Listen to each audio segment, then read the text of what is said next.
ግርማ ዓዲ ወሊደ ንዓኻ ሳምሪ ቀበጧ ዛ ፌስቡክ ዝተፋለጥኳ ሎማ ዓንቲ ቆፀረለና ብራዘረይ ሓድር ስለ ዝኽእል ማዘር ከዓ ንገርያኻ ሳምሪ ቀበጧ ሎማ ዓንቲ ምሸ ተኾነ ኸማና ሓደ 10 ተሓዝ ይገበረልካ خلاي ኣይተጽምኒ ሓድር ስለ ዝኽእልካ ንማዘር ንገርያኻ خلاي ኣይተጽምኒ ኪድ ይገበረልካ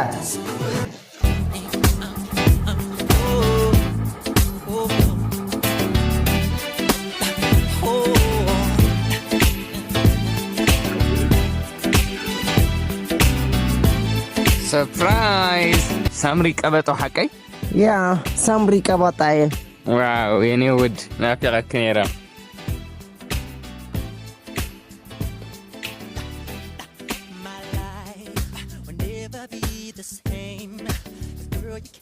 أرقاوي